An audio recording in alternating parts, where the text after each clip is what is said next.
सुरासुर मनुष्य दंड बंदिदम घोई घाई कम मलम पड़मामि बद्धमाणम तिथम धम्मस्य कृत्तारम।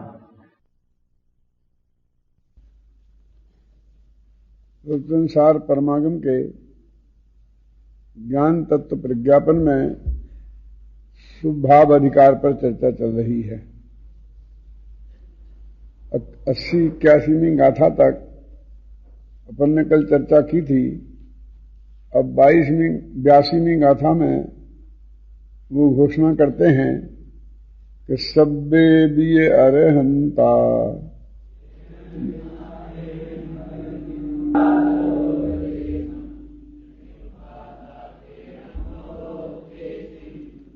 जितने भी अरहंत आज तक हुए हैं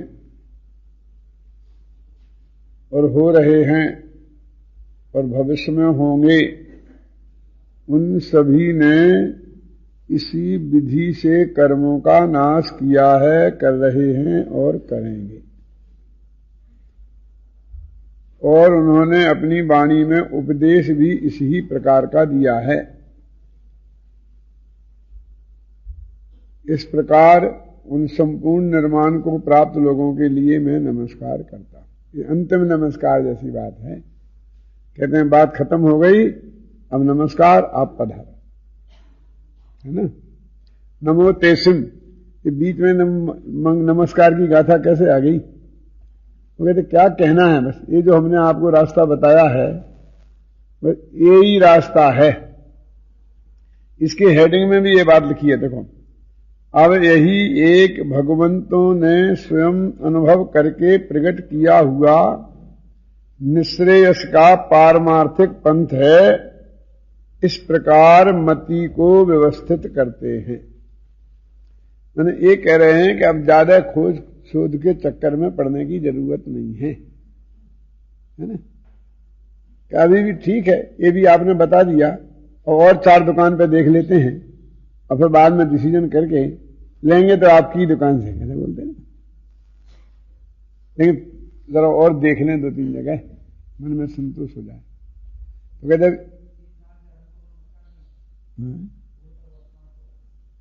नहीं, भूत ऐसा भेद करके नहीं किया उन्होंने। तो वो तो ये कह रहे हैं कि मैं तो वही भविष्य में भी करेंगे ना, कोई दूसरा रास्ता नहीं है ना, ऐसा कह रहे ना। जिनने नमस्कार आज तक किया है कर्मों का नाश, वो भी यही है। वर्तमान में कर रहे हैं वो भी यही है, और भविष्य में करेंगे वे भी वही हैं। मतलब रास्ता कोई बदलने का वाला नहीं है। इसलिए भूतकाल की और वर्तमान का तो उदाहरण देते हैं और भविष्य की घोषणा करते हैं। मतलब भविष्य में कोई दूसरा रास्ता निकल जाएगा। जैसे आजकल नई नई खोज चलती रहती है ना, आज तक तो भाई ऐसे ही करते रहते हैं, और भविष्य में कोई नया रास्ता निकल जाए, शॉर्ट वे हैं। तो अभी आजकल तो मुंबई में रेल से ही जाते हैं, बस से जाते हैं, रोड से जाते हैं, 24 घंटे लगते हैं। अब भविष्य में कोई रास्ता निकल जाए, प्लेन से चले जाएंगे, प्लेन से 1 घंटे पहुंचने लगे, भविष्य में और निकल जाएंगे, 15 मिनट में ही पहुंच जाए। तो ऐसे कोई चांस नहीं है। 3 काल का इसलिए पकड़ रहे हैं। ऐसा कहेंगे मति को व्यवस्थित करते हैं, माने अभी और भी कोई चांस है, और भी कोई रास्ता निकल सकता है, ऐसा दिमाग को घुमाने की जरूरत नहीं है। ये गाथा इस बात की ही है। देखो, खासकर जो अगली गाथा में, इसको उन्होंने टीका में बहुत अच्छा उदाहरण देके बताया है। अतीत काल में क्रमशः हुए समस्त तीर्थंकर भगवान प्रकारांतर से असंभव होने से, जिसमें द्वैत संभव नहीं है, किसी एक प्रकार से कर्मांशों को क्षय करके अनुभव करके परम आप्तता के कारण भविष्य काल में अथवा इस वर्तमान काल में अन्य मुमुक्षुओं को इसी प्रकार से उसका उपदेश देकर निश्रेयस को प्राप्त हुए हैं। ये ना तीनों। इसलिए निर्माण का अन्य कोई मार्ग नहीं है, ऐसा निश्चित होता है।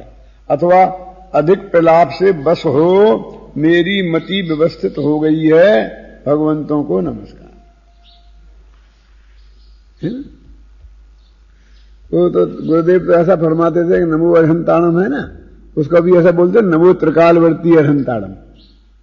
तो इसे ऐसा भेद करने की जरूरत नहीं है कि भी भूत और काल के वर्तमान के भविष्य वालों को नहीं है। कहते उन्होंने भूत में गए हैं वर्तमान में जा रहे हैं और वर्तमान में ऐसे ही जा रहे हैं, ये उपदेश दिया उनने, भविष्य में ऐसे ही जाएंगे, ये उपदेश दिया। इसलिए मति को व्यवस्थित करते हैं। और इससे अधिक प्रलाप से क्या फायदा, ये जो अधिक बोलने से क्या फायदा। प्रलाप भी आप समझते हैं, बकने को बोलते हैं। अगर अब अधिक वाचालता है, मतलब इससे ज्यादा बोलते रहो तत्वचर्चा क्या की तत्वचर्चा, ठीक है, कोई प्रकारांतर असंभव है, आत्मा के अनुभव में जाते नहीं है, तो विषय कथा की चर्चा से बचने के लिए हम तत्वों को प्रतिपादन करते रहें, चर्चा करते रहें, अच्छी बात है। लेकिन हम कोई नई रिसर्च कर रहे हैं, हम फिर नया खोज रहे हैं। अब इसमें नया खोजने का क्या रह गया है।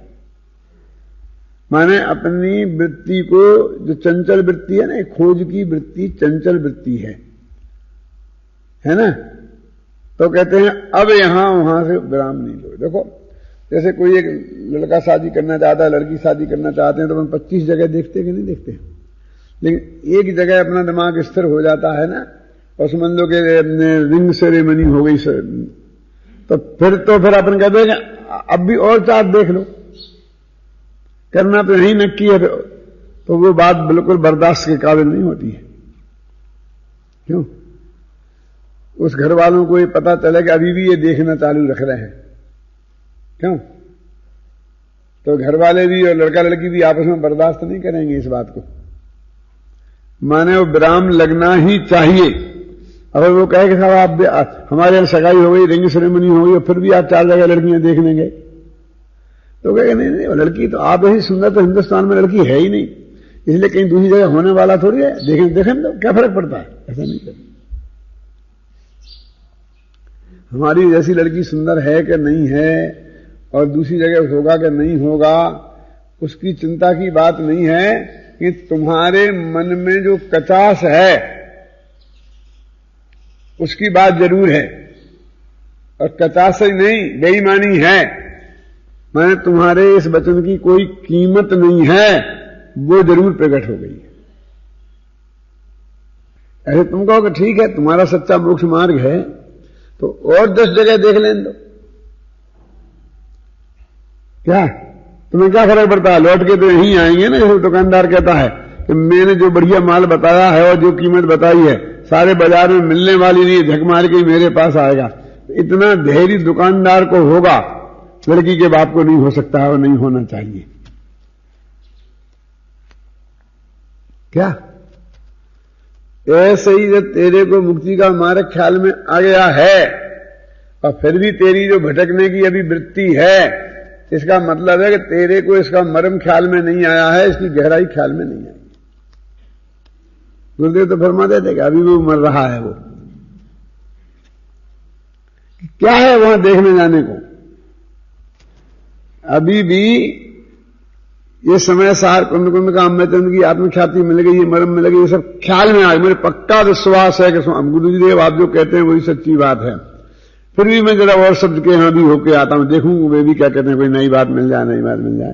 तो ये कहते हैं कि तेरे इसकी चिंता नहीं है कि मेरा सच्चा और दूसरा नहीं मिलेगा और झक मार के तू यहीं आएगा, मुझे एक ग्राहक की जरूरत नहीं है, लेकिन तेरे अंदर की जो कचास है वो मेरे ख्याल में आ गई। क्या तेरी जो भटकन की वृत्ति है, तेरी जो एक निष्ठता में जो शंका खड़ी हो गई है, जो इसके लिए जरूरी है, इसलिए कहते हैं अधिक प्रलाप से क्या बात। अब और समझाओ, थोड़ा सा और समझाओ, समझ में आ गया, आ तो गया साहब, लेकिन थोड़ा मजा नहीं आया, थोड़ा और समझाओ। तो कहते अधिक प्रलाप से क्या फायदा है।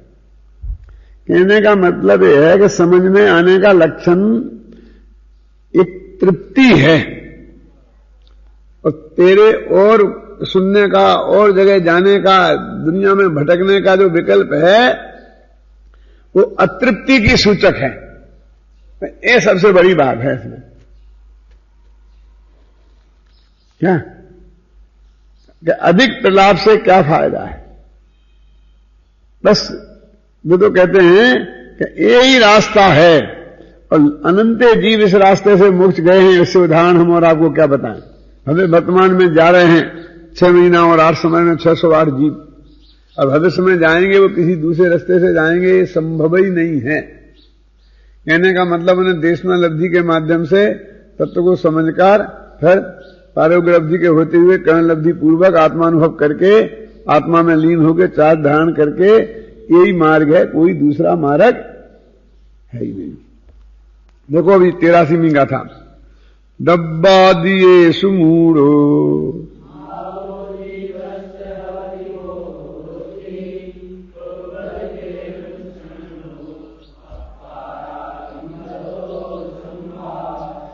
द्रव्यादि पदार्थ जो, उन पदार्थों में जो मूल भाव है उसका नाम है मोह। और उससे ऐसे मोही जीव को फिर राग देश की जो उत्पत्ति होती है, इस तरह मोह और राग देश ये जो तीनों हैं इनकी एक सामूहिक मोह संज्ञा है और उनके नाश करने का जो उपाय बताया है। मैंने मिथ्या दर्शन, मिथ्या ज्ञान, मिथ्या चारित्र। तो इसकी जो टीका में उनने 3 उदाहरण अलग अलग करके दिए हैं भावार्थ में। टीका जो है ना, खासकर 84 की में टीका है, 84 की टीका पढ़ो, उसमें है। अच्छा, इस प्रकार तत्व अप्रतिपत्ति से रुके हुए मोह रूप, राग रूप या देश रूप परिणमित होते हुए इस जीव को घास के ढेर से ढके हुए खड्डे को प्राप्त होने वाले हाथी की भांति, हथनी रूपी कुटनी के शरीर में आसक्त हाथी की भांति और विरोधी हाथी को देखकर उत्तेजित होकर दौड़ते हुए हाथी की भांति विविध प्रकार से बंद होता है। इसलिए मोक्षु जीव को अनिष्ट कार्य करने वाले इस मोह राग देश का यथावत निर्मूल नाश हो, इस प्रकार क्षय करना चाहिए। तो क्या कहते हैं वो 3 उदाहरण दिए। मोह तो क्या है और राग क्या है और द्वेष क्या है। तो तीनों को हाथी में पकड़ा, हाथी का उदाहरण तीनों का दिया। आचार्य देव ऐसा लगता है ऐसे भयंकर जंगल में रहते थे कि जहां हाथियों के झुंड घूमा करते थे, ऐसे गहन वन में रहते थे। क्या उदाहरण है? पहला, वो जो गड्ढा करके और ऊपर घास मास डाल करके थोड़ा सा ऐसा वो लगा करके लकड़ी मकड़ी लगाकर उसके ऊपर घास मास डाल के बनाते थे ना, तो उस गड्ढे को तो मोह का उदाहरण दिया, हाथी को फंसने का। और हथनी को टेंड करके जो उसके पीछे हाथी दौड़ता था उसको राग का उदाहरण दिया। अब एक उदाहरण और द्वेष का।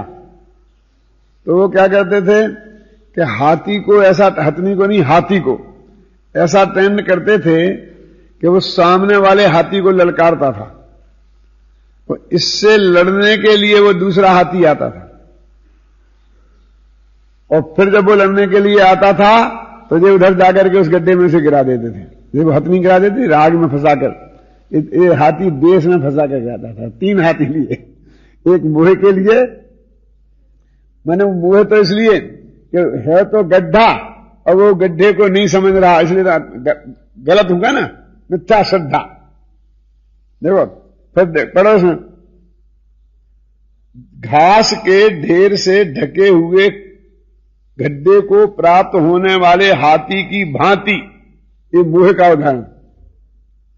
और हथनी रूपी कुटनी के शरीर में आसक्त हाथी की भांति, दूसरा उदाहरण।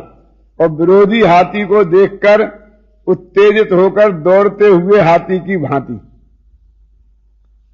3, या तो उसे हम धोखे में दे दें, मोह में डाल दें, अपनापन स्थापित कर दें, या उसे राग पैदा करके फंसा दें, या देश से। 3 चीजों से फंस गए। या तो अपनेपन से, देखो अभी उसको मैं अपनी भाषा में, अध्यात्म की भाषा में करता हूं। अरे आप फिर खंडेरवाद, मैं भी खंडेरवाद, आप छाबड़ा, मैं भी छाबड़ा। ये अपनेपन से फंसाना, ये मोह का उदाहरण है। किसी तरीके से अपनापन स्थापित करना, ये हरेक की वृत्ति है। कहीं से अपनापन, यदि वो जापानी है और कोई रिश्तेदारी अपनी नहीं है, जाति पाति भी नहीं है, तो कहेंगे तुम एशियन और हम एशियन हैं। जापानी भी एशिया में ही है ना। क्या मैंने कहीं ना कहीं से उससे अपनापन जोड़ने की वृत्ति, इसका नाम है मिथ्यात्व। ये फंसने का एक उपाय तो ये है, अपनापन से जोड़ करके। अब समझ लेना, कहीं से जहां भी हमें कोई क्लू मिले, आप मुमुक्षु मैं मुमुक्षु, जहां मुमुक्षु पने का मिले मुमुक्षु का, आप दिगंबर मैं दिगंबर, जहां दिगंबर संप्रदाय का मिले, जहां जैनी आप जैनी मैं जैनी, जहां जाति का मिले गोत्र का मिले, आप जयपुरिया मैं जयपुरिया, कहीं कोई क्लू हमें ऐसा मिलना चाहिए जो हमें और आप में समानता है, जिससे हम एकता पैदा कर सकें, तुमसे कुछ राग पैदा कर सकें।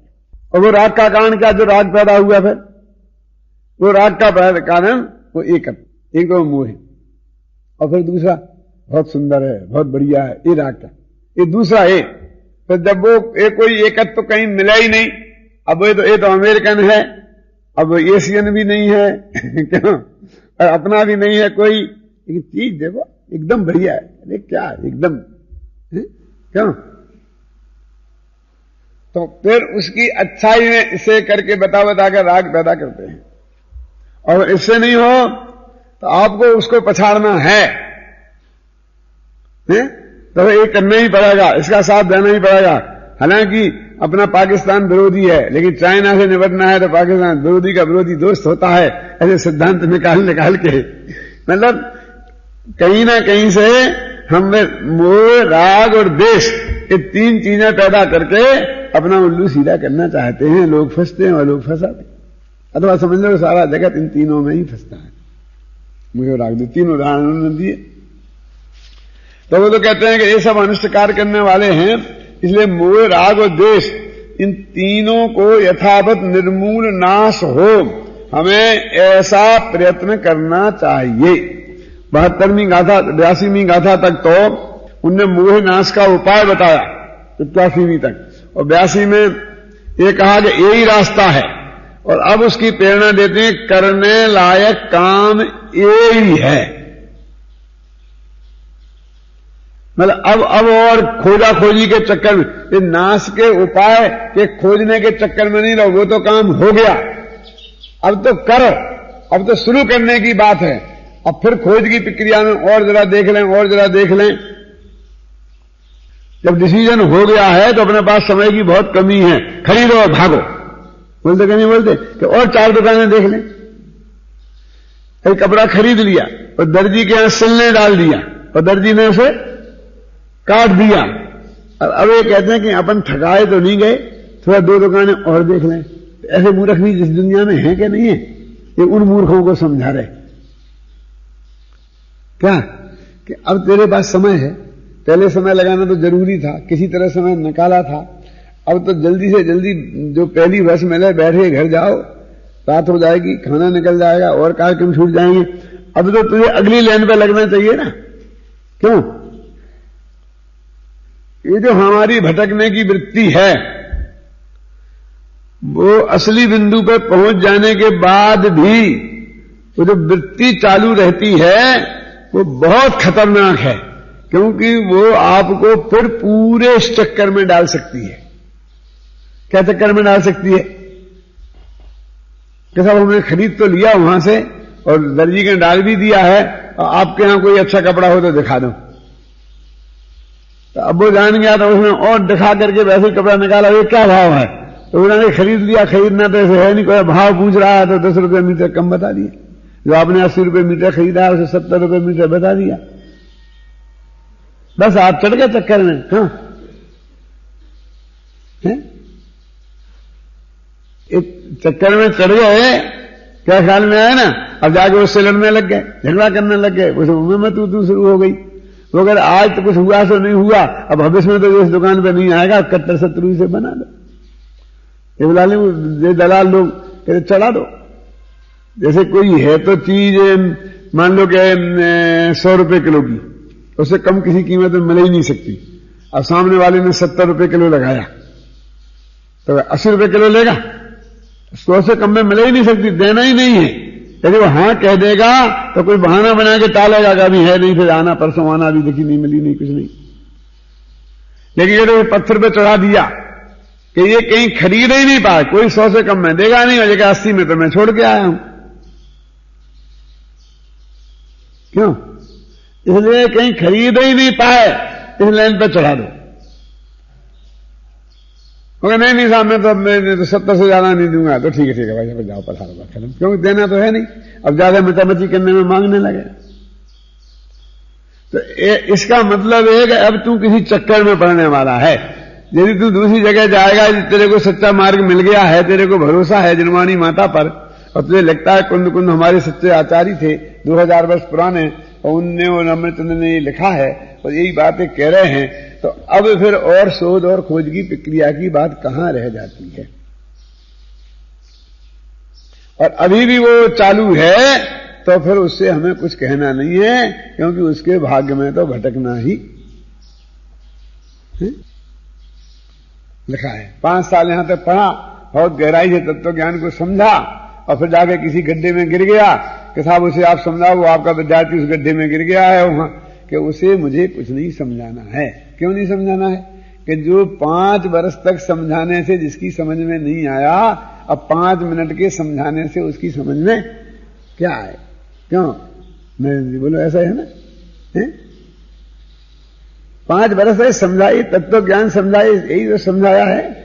ये उपदेश देना, ये समझाना थोड़ी है कि तुम ऐसा करना चाहिए, तुम ऐसा करना चाहिए, ऐसा क्यों नहीं करते हो, ये समझाना थोड़ी है। असली समझाना तो एक गाथा का अर्थ बता रहा है, ये है असली माल, तो ये है ना। क्यों? असली समझना समझाना क्या है कि गाथा में क्या लिखा है, ये समझाना है। वो कोई समझाना थोड़ी है कि तुम्हें यहां वहां नहीं जाना चाहिए, यहां एक जगह, ये समझाना थोड़ी है। ये सच्चा देव किसे कहते हैं, सच्चा गुरु किसे कहते हैं?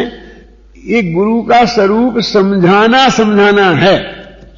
तुम्हें गुरु के पास नहीं जाना चाहिए, ये समझाना समझाना नहीं है। ये तो समय खराब करना है। ये तो समझो नमहा नालायक शिष्य हो तो गुरुओं को थोड़ा बहुत समय इसमें खराब करना पड़ता है। क्यों?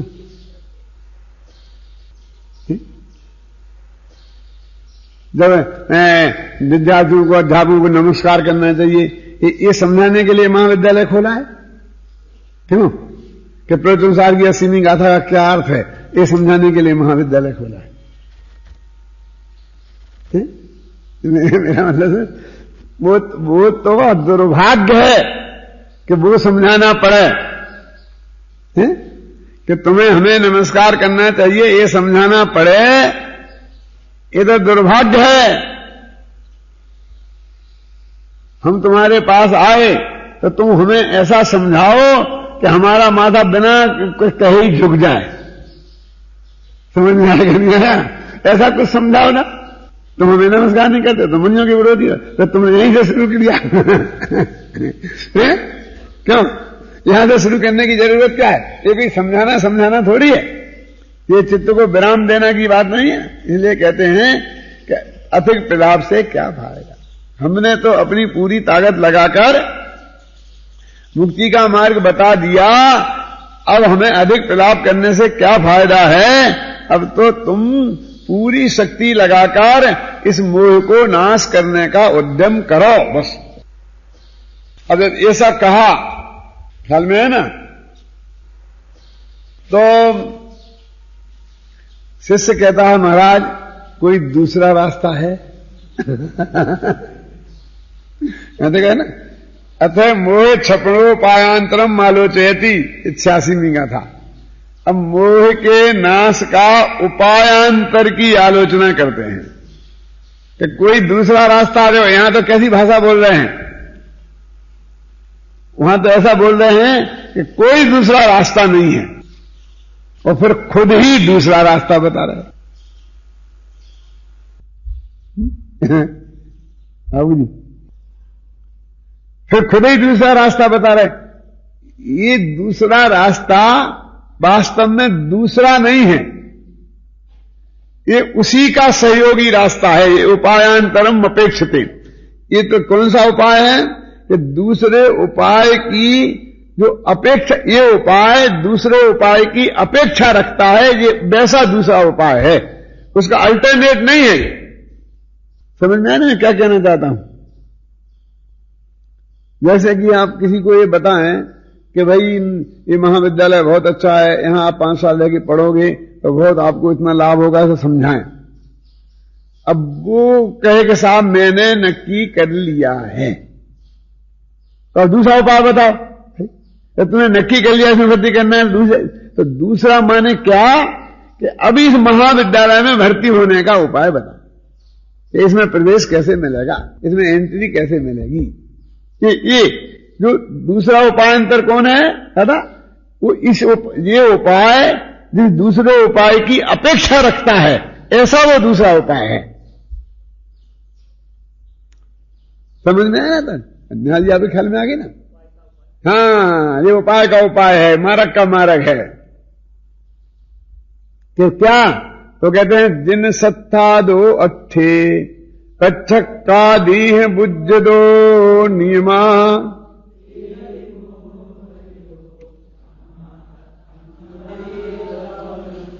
कि जिन शास्त्रों के द्वारा, प्रत्यक्षादि प्रमाणों के द्वारा ये तुम इन जीवादिक तत्वों को जानो तो मोह का नाश होगा, इसलिए तुम्हें शास्त्रों का स्वाध्याय निरंतर करना चाहिए। अब देखो, जो उपायांतरम अपेक्षते, ये उपायांतर की अपेक्षा रखते हैं। कौन सा उपाय? देखो, तो वो पुण्य शर्त लगाई थी ना, वहीं पहुंचो जहां उपाय शुरू किया था। वैसे तो किया था 12वीं 11वीं गाथा से, 13वीं गाथा से, शुद्धोपयोग वगैरह से, लेकिन घोषणा की थी 80वीं गाथा में कि जो अरहंत को द्रव्य गुण पर्याय से जाने, वो आत्मा को जानता है, और वो आत्मा को जानता है, उसके मोह का नाश होता है। तो उनने द्रव्य गुण पर्याय को जाने ऐसा कह के छोड़ दिया था, द्रव्य गुण पर्याय को वहां परिभाषित नहीं किया था। समझे? बहुत मार्मिक है अन्ना जी। तो अब वो कहते हैं कि तुमने कहा था कि द्रव्य गुण पर्याय को जाने, तो काय से जाने द्रव्य गुण पर्याय को? तो कहते हैं स्वाध्याय करो, इससे जानो। ये उपाय, तो ये उपायांतर की अपेक्षा। तत्तम्मा सत्तम समधि दब्दम, इसलिए शास्त्रों का स्वाध्याय करना चाहिए। आ गया ना? वो वहां छोड़ दिया था ना, कोई क्लू रह गया, किंतु ये कहा था अनंत के द्रव्यगुण पर्याय से जानो। ये उसका उपसंहार भी है, और ये अगला ज्ञेय तत्व प्रज्ञापन अधिकार की भूमिका भी बांध रहे वो, क्योंकि आगे वो द्रव्यगुण पर्याय समझाएंगे कि तुम शास्त्रों से द्रव्यगुण पर्याय को जानो। कि हम कहां जाएंगे साहब, और कौन सा शास्त्र लेने जाएंगे, आप ही बता दो ना, क्या तो लिख देते हैं। तो उन्होंने पूरा ये तत्व विज्ञापन में सामान्य द्रव्य गुण पर्याय, विशेष द्रव्य गुण पर्याय, और वो सब बात लिख दी। क्यों? ये अगले अधिकार की भूमिका भी बांध है कि तम्मा सत्थम समधि दब्धम, इसलिए शास्त्रों का स्वाध्याय करना चाहिए। माने अरहंत को द्रव्य गुण पर्याय से जाने, तो अरहंत को द्रव्य गुण पर्याय से कहा कैसे जाने? कि तम्मा सत्थम समधि दब्धम, कि इसके लिए आपको शास्त्रों का स्वाध्याय करना चाहिए। तो ये उपायांतरम अपेक्षते, ये ऐसा उपायांतर नहीं है कि यहां नहीं तो कहां, ये इसके विरुद्ध नहीं है। जैसे मैं ऐसा बोलता हूं, प्रशिक्षण शिविरों में जाता हूं, कहीं भी जाता हूं, तो एक मुद्दा बोलता हूं कि भाई साहब हम आपके प्रतिद्वंदी नहीं हैं। एक कॉलेज है, मान लो मेडिकल कॉलेज, और दूसरा मेडिकल कॉलेज है, तो वो कदाचित ये कहे कि ये मेरा प्रतिद्वंदी है, कि यहां भर्ती नहीं होगा लड़का तो वहां भर्ती हो जाएगा, कि इसका फर्स्ट टॉपर्स आया कि उसका टॉपर्स आया, कि इसका विद्यार्थी निकलेगा उसका निकलेगा, दोनों को किसको नौकरी मिलती है। वो प्रतिद्वंदी हो सकते हैं, लेकिन जहां तक जो इसकी प्री मेडिकल तक की पढ़ाई होती है, पहली क्लास से लेकर के 12वीं क्लास तक जो भी नॉमिनल क्वालिफिकेशन उनको चाहिए, तो वो विद्यालय तो इसके प्रतिद्वंदी नहीं, पूरक हैं।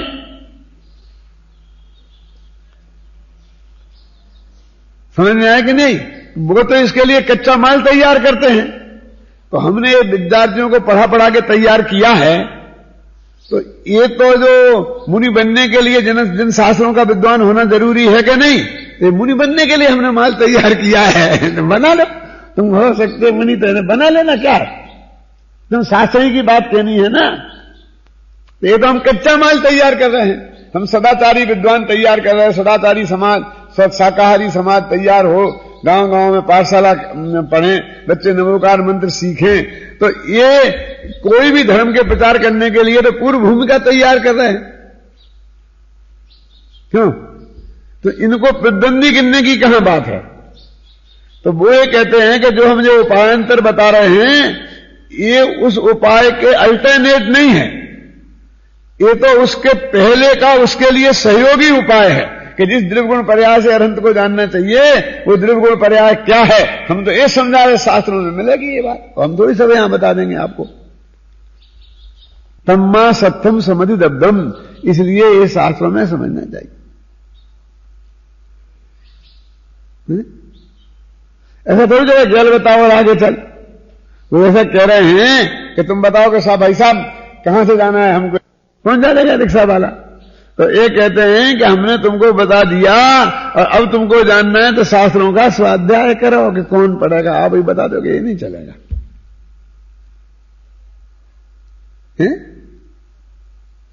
हमने तुम्हें शास्त्र बता दिए कि ये सब शास्त्र हैं, जिनवाणी हैं, और इनको पढ़ो और निकाल लो।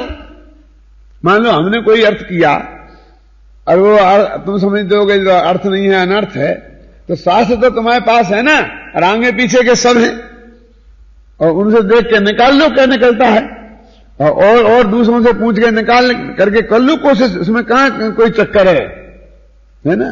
तो इसमें उन्होंने उपायांतर माने उसी का सहयोगी उपाय बताया है। निकालो 89 समझे ना। स्नानप्रगमपाणम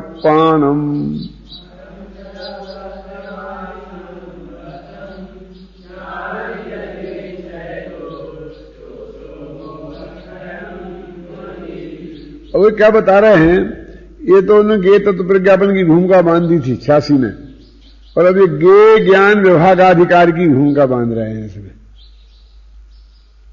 तो वो शास्त्रों से हम द्रव्यगुण पर्याय से समझ करके फिर क्या करेंगे, क्या समझें उसमें।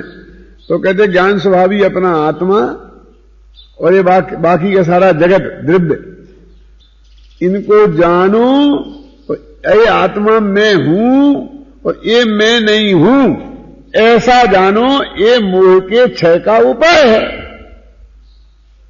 निर्गुण पर्याय से जानकर उसमें स्वपर विभाग कर दो, 2 हिस्सों में बांट दो। क्या वो जानकर क्या करना है, तो जो मैं हूं उसमें जम जाओ और बाकी पर को जान के छोड़ दो। क्या ना, तम्मा जन मग्गादो गुणे ही आदम परंच देशु।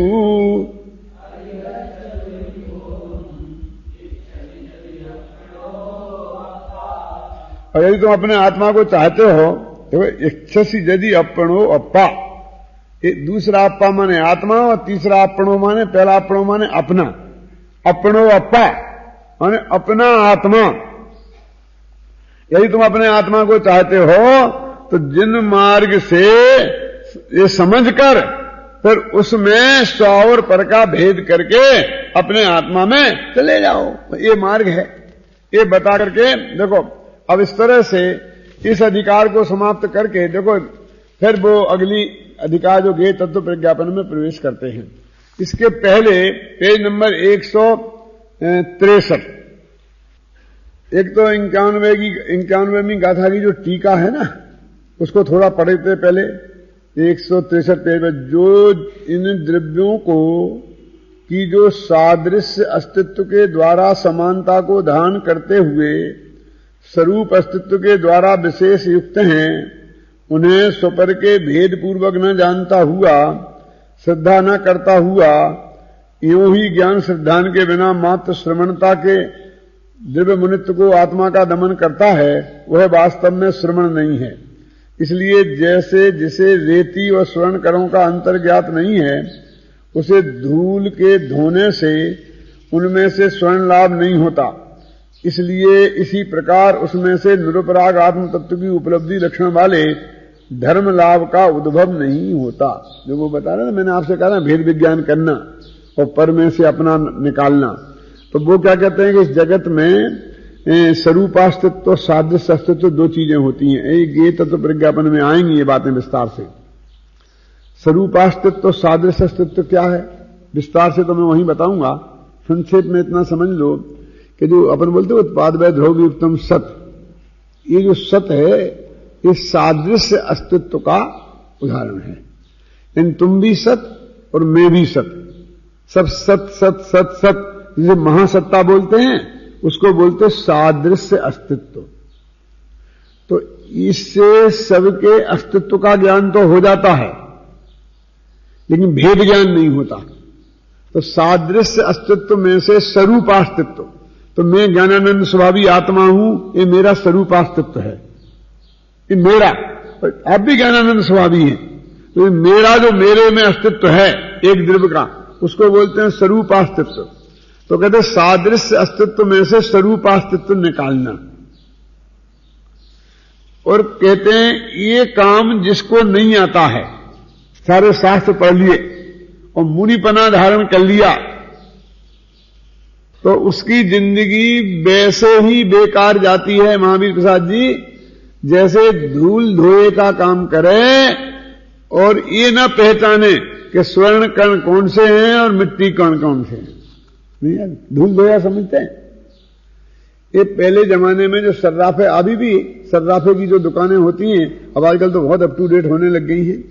पहले सर्राफे की जो दुकान होती थी वहीं पर तो माल बनता था, वहीं बिकता था, वहीं कटता पिटता था। तो वो नीचे जो नालियां होती थी ना, उनमें बहुत से सोने के कण गिर जाते थे, धूल में भी गिर जाते थे बाजार में।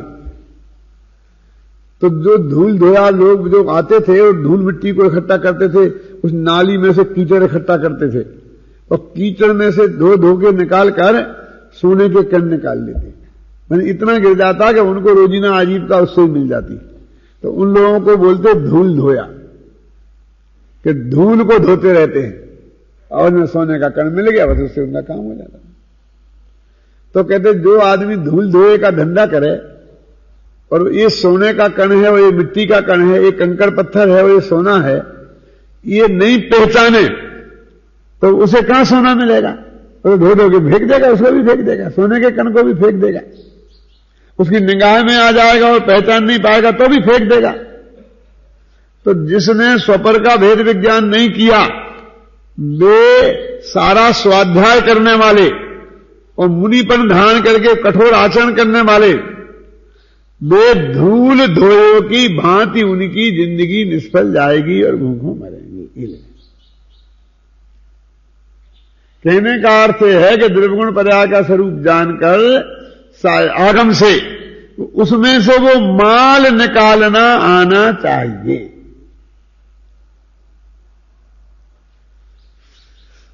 अब इस तरह इस अधिकार को समापन करने के पहले अब ऊपर चलो, ऊपर देखो, सबसे ऊपर संस्कृत की पंक्तियां।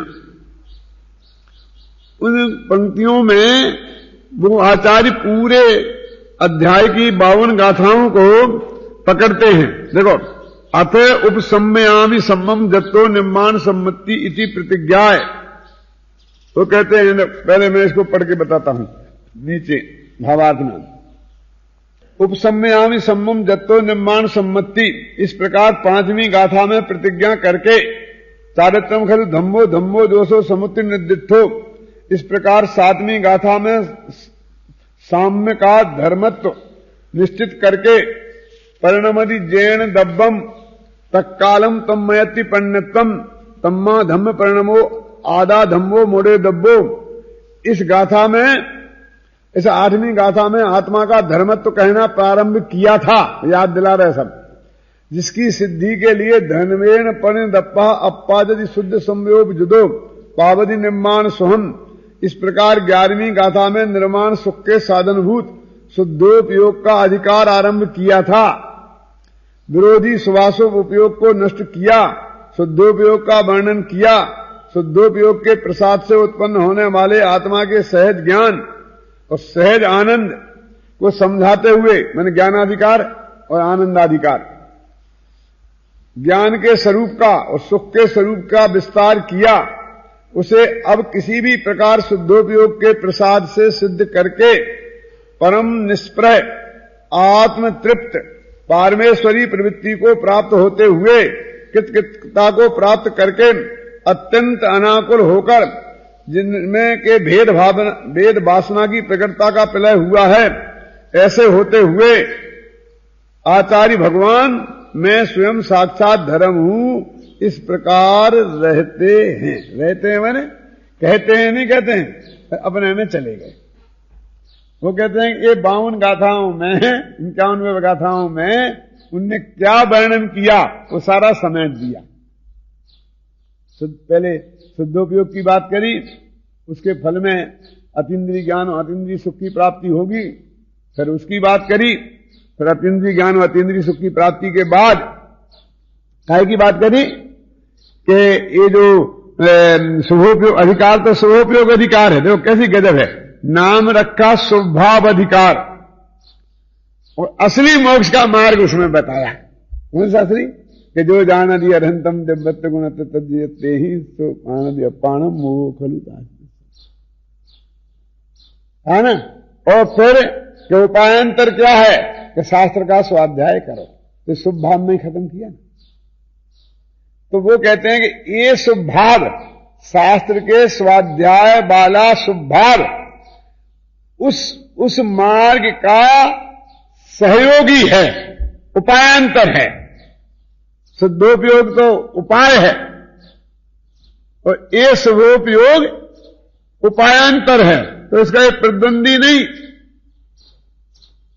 देखो एक बात ध्यान से सुन लो, पूरे अधिकार को ध्यान से पढ़ना, एक दफे पाठ करना इसका, तो तुम्हें ये बात मिलेगी कि ये वही अधिकार है कि जिसमें शुभ भाव को अभिसारिका कहा था। ये वही है कि जिसको गर्म घी में, खोलते हुए घी में नहाने वाले की उपमाएं दी थी। ये इतना इतना, और तूने ये सारा क्रियाकांड ले लिया, निर्दोष मुनि लिंग पालन करता है तो ये करता है, तो उस सारे क्रियाकांड का निषेध किया कि नहीं किया, और उनमें से छांट कर इस स्वाध्याय वाले शुभ भाव को उपायांतर बता के समर्थन किया। ये जो मैं आपको दृष्टि दे रहा हूं, इस दृष्टि से इस अधिकार, इसको देखना पूरे ज्ञान तत्व प्रज्ञापन को। अन्ना जी समझ में आई बात क्या नहीं आई? और सबको कहीं समर्थन नहीं दिया। तो ये भी शुभ भाव तो है ही नहीं, स्वाध्याय वाला शुभ भाव जो आप लोग कर रहे हैं, इसके समर्थन नहीं, प्रेरणा दी और उसका उपायांतर माने उसका सहयोगी उपाय बताया। इसीलिए आचार्यों ने स्वाध्यायम परमम तपा, स्वाध्याय को परम तप घोषित किया है। देखो गृहस्थों के 6 आवश्यक कार्य हैं, उनमें स्वाध्याय है, और मुनियों के 6 आवश्यक कार्य हैं, उनमें स्वाध्याय है, बाकी के 5 नहीं है। देव पूजा नहीं है मुनियों को, गुरु उपासना नहीं है, हम समझे ना। लेकिन स्वाध्याय को उनको भी अनिवार्य, और स्वाध्याय जैसा सरल सहज काम दूसरा नहीं है। दूसरी बातों में तो आप द्रव्य क्षेत्र काल भाव की बाधा खड़ी कर सकते हो। कैसा रात्रि भोजन त्याग की बात करते हैं आप, आज के जमाने में तो क्या हो सकता है, और इंग्लैंड में तो सुबह 3 बजे दिन नष्ट हो जाता है, और कैसा करे, और सुबह 9-10 बजे उगता है, 8 घंटे की ड्यूटी होती है, और हमारी तो दुकानदारी ऐसी है, हम तो डॉक्टर हैं, हमारा प्रोफेशन ऐसा है कि शाम को 4 बजे शुरू होता है और 8 बजे खत्म होता है। क्यों बोलते कि नहीं बोलते? बहुत बाधाएं हैं इस स्वाध्याय के लिए। तो ये ही नहीं कि दिन में करना चाहिए कि रात्रि में करना चाहिए, जब आपको समय मिले तब करो। हमारा तो टूरिंग का बहुत जॉब है, बाहर आधा हमारा समय तो रेल में जाता है। रेल में जाता है तो हम कहाँ देव दर्शन करें, कहाँ पूजन करें, कहाँ आपका प्रवचन सुने। तो कहते मोक्ष मार्ग प्रकाशक रखो साथ में, और स्वाध्याय करो, प्रवचन सार रखो और पढ़ो, कौन मना करता है। वो रेल में पढ़ने की मनाही है कि आप नहीं पढ़ सकते हैं। प्लेन में पढ़ो, ट्रेन में पढ़ो, बस में पढ़ते हो, गंदी गंदी कहानियां पढ़ते हो और अखबार पढ़ते हो, पत्र पत्रिकाएं पढ़ते हो, उसकी जगह ये पढ़ो। क्यों? बूढ़े पढ़ें, बच्चे पढ़ें, महिलाओं को मुनि धर्म नहीं हो सकता है, पुरुषों को ये नहीं हो सकता है। व्रतों में भी बंधे हैं। कोई व्रत ये तो महिलाओं के व्रत हैं, क्यों? ये पुरुषों के व्रत हैं। बता है ना, कुल सुगंध दशमी, तो कोई पुरुष करे तो हंसते हैं ये तो महिलाओं का व्रत है। लेकिन स्वाध्याय में कोई ऐसा प्रतिबंध नहीं है कि महिलाओं का है, पुरुषों का है। भाषा की कोई समस्या नहीं है। हर भाषा में अब ग्रंथ भाग्य से उपलब्ध हो गए। उस वक्त की आप कल्पना करो, टोडामल जी के जमाने की, कि कोई पढ़ाने वाला, संस्कृत प्राकृत पढ़ाने वाला भी नहीं था, उनको व्यवस्था ही नहीं थी। आज तो आपके कॉलेज बने हुए हैं, इनमें कोई उस वक्त व्यवस्था ही नहीं थी पढ़ाने की। और संस्कृत प्राकृत में ग्रंथ थे, इस भाषा में ग्रंथ नहीं थे, तो उनके लिए शास्त्रों का स्वाध्याय कितना कठिन था। और ये आपके पास एक एक किताबें और आपको आधी आधी कीमत में क्यों मिल जाती हैं कि नहीं मिल जाती हैं, ढेर सारी। उसमें एक एक किताब उस जमाने में, मालूम आपको, कहते हैं उसमें लिखा है कि ये किताब फलाने सेठ ने अपने बेटे के पढ़ने के लिए लिखवाई, और उस जमाने में उसमें 100 रुपए खर्च हुए। 100 रुपए आज माने 1 लाख। ऐसी एक किताब 1 लाख रुपए में तैयार होती थी, जो आपको आज 20 रुपए में मिलती है। महंगाई बहुत बढ़ रही। कहां की महंगाई बढ़ी है? शास्त्र में तो महंगाई घटी है।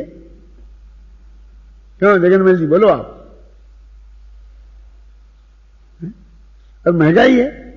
हमारी जैन समाज में करोड़ों के प्रोजेक्ट मुमुक्षुओं में, गैर मुमुक्षुओं में बन रहे कि नहीं बन रहे हैं? हर जगह बिल्डिंग खड़ी हो रही हैं, पहाड़ियां कट कट के तीर्थ बन रहे हैं। उनकी तुलना में शास्त्रों में कितना खर्च होता है?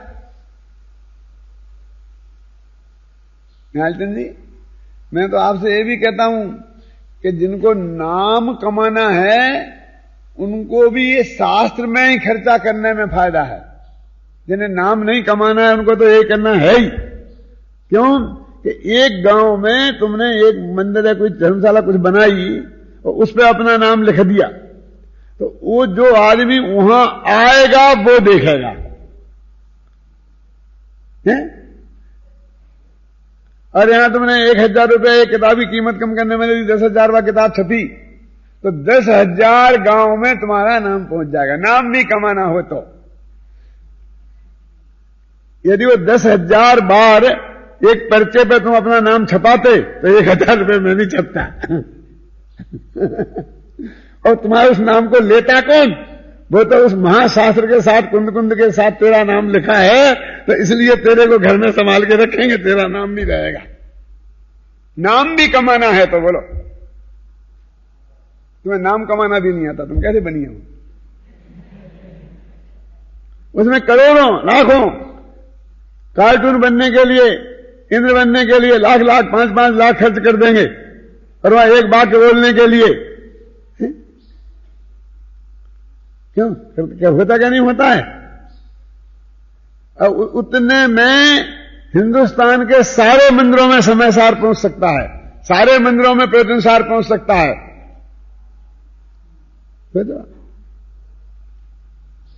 क्यों? वो 5 मिनट का जो तुम्हारा खेल है ना, वहां नहीं बनना, ये नहीं कह रहा हूं मैं दोनों की तुलना में कहता हूं, वहां भी बनना और यहां करना, इसके लिए कहता है। लेकिन तुलना तो होते, तुम्हें तुलना करना नहीं आती है।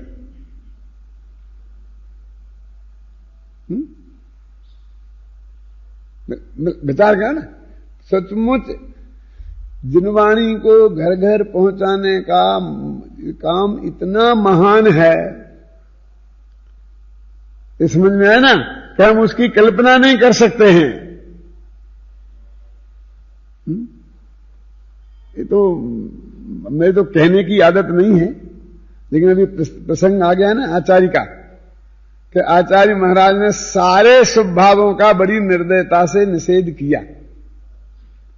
क्यों? और शास्त्र के स्वाध्याय का उसमें भी उन्होंने उपायांतर के करके उसकी वहां स्थापना की। स्वयं करो, दूसरों को कराओ, देखो भाई, एक घर में बैठ के और 5 आदमी भी रात तत्व की चर्चा करते हो, स्वाध्याय करते हो, तो महान कार्य है। अपना घर उसमें पवित्र होता है। जैसे घर में थोड़ी गंदगी होती है तो आप वो क्या जला देते हो ना, वो उदबत्ती क्या बोलते उसे, अगरबत्ती जला देते कि नहीं जला देते? वो तो अगरबत्ती न मालूम कितने कितने गंदे पदार्थों से बनती है। लेकिन ये जो स्वाध्याय तत्व चर्चा अपने घर में आप शुरू करते हो, तो आपके घर में से जो दुर्भावों की जो गंदगी है ना, वो साफ हो जाती है। समझ आए ना? वो जो टीवी चल रहा था ना पहले 10 मिनट पहले, तो वो टीवी की जितनी गंदगी घर में फैली थी, वो तत्व चर्चा शुरू करोगे बैठ के तो वह गंदगी निकल जाएगी। हाँ, पर्यावरण की शुद्धि हो जाएगी। ये पर्यावरण की शुद्धि पर, जैन दर्शन और पर्यावरण की शुद्धि, इस पर अभी यूनिवर्सिटी में एक सेमिनार है। कल से सुबह 10:30 बजे शुरू होगा। सब लोग जाना है ना। मतलब पर्यावरण को शुद्ध करेगा ये स्वाध्याय। घर घर में होना चाहिए, हर मंदिर में होना चाहिए। मंदिर बनाया काय के लिए है? अकेले पूजा पाठ के लिए नहीं, इस स्वाध्याय के लिए। पूजा तो अपनी बात भगवान से कहना है। अपनी बात अपन भगवान से कहें, उसका नाम है पूजा, भक्ति। और भगवान की बात सुने, उसका नाम है स्वाध्याय। बोलो, अपनी बात भगवान से कहना ज्यादा महत्वपूर्ण है कि भगवान की बात सुनना ज्यादा महत्वपूर्ण है? बोलो कैलाश सिंह जी। अपनी बात तो भगवान से कहने की वास्तव में जरूरत ही नहीं है। क्यों नहीं है जरूरत? क्योंकि उसमें लिखा है कि तुमको बिन जाने जो कलेश पाए सो तुम जानत जिनेश। हे भगवान, तुम्हें जाने बिना जो मैंने दुख सहे हैं उसको अनंत, वो तुम जानते हो, वे केवल ज्ञानी है। तो तुम नहीं कहोगे तो भी सब जानते हैं। कह दो, हमें कोई ऐतराज नहीं है, लेकिन रोजीना वही कहते रहो। और भगवान कहते हैं कि वो दुखों से छूटने का उपाय क्या है, मैं तुम्हें बताता हूं। और जो उपाय बता रहा हूं वही उपाय वही है कि आज तक जितने जीव दुखों से छूटे हैं, इसी उपाय से छूटे हैं। और आज भी छूट रहे हैं, वो इसी उपाय से छूट रहे हैं। और भविष्य में छूटेंगे, वो इसी उपाय से छूटेंगे। मैं ऐसा उपाय तुम्हें बताने जा रहा हूं। और भगवान की बात हम सुनने ही नहीं चाहते। लेकिन देखा, भगवान सुनाओ, सुनने को तैयार है कि मैं क्या सुनाऊं? सुनो, शास्त्र का स्वाध्याय करो। ये सब शास्त्र में जो लिखी हुई बातें हैं, वही तो मेरी बातें हैं, वही मेरी कही हुई बातें जनोपदिष्ट हैं। ऐसा स्वाध्याय करना जीवन का उपायांतर है। उपायांतर माने वो असली उपाय को प्राप्त करने का उपाय है। इसलिए सब लोग जिनवाणी के स्वाध्याय करने की प्रतिज्ञा करें, तो ही उनका कल्याण होगा।